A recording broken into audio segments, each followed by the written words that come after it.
தேர்தல் புறக்கணிப்பு நல்லதா கெட்டதா? இப்ப நிறைய செய்திகள்லையும் ஊடகங்கள்லையும் நீங்க பார்த்திருக்கலாம். ஒரு சில கிராமங்கள் வந்து எங்க கிராமங்களுக்கு யாருமே எதுவுமே பண்ணல, அதனால நாங்க இந்த தேர்தலை புறக்கணிக்க போறோம், யாருக்குமே ஓட்டு போட போறோம் அப்படின்னு நீங்க வந்து பெருமையா சொல்லிட்டு இருந்தீங்க அப்படின்னா நீங்க வந்து ஒரு பெரிய முட்டாள்தனம் பண்ணிட்டு இருக்கீங்கிறத மறந்துடக்கூடாது. பிகாஸ் நீங்க தேர்தலை புறக்கணிக்கிறதுனால உங்களுக்கு எந்த ஒரு பயனுமே கிடையாது.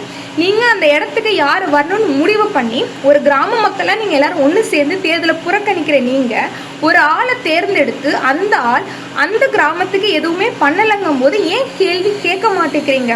தேர்தலை புறக்கணிக்கிறதுனால மக்களுக்கு எந்த பயனுமே கிடையாது. முடிஞ்ச அளவுக்கு தேர்தலை புறக்கணிக்காம உங்க வாக்கு செலுத்தி யாருக்கு வாக்கு செலுத்துறதுனால உங்க வாழ்க்கை தரம் மாறுமோ அவங்களுக்கு மட்டுமே வாக்களிங்க. தேர்தலை புறக்கணிக்கிறதுனாலையும் நீங்க நோட்டாக்கு ஓட்டு போடுறதுனாலையும் இங்க எதுவுமே மாறாது. நல்லா சிந்திச்சு முடிவெடுங்க. 23ஆம் தேதி மறந்துடாதீங்க. கண்டிப்பா எல்லாருமே ஓட்டு போட போகணும்.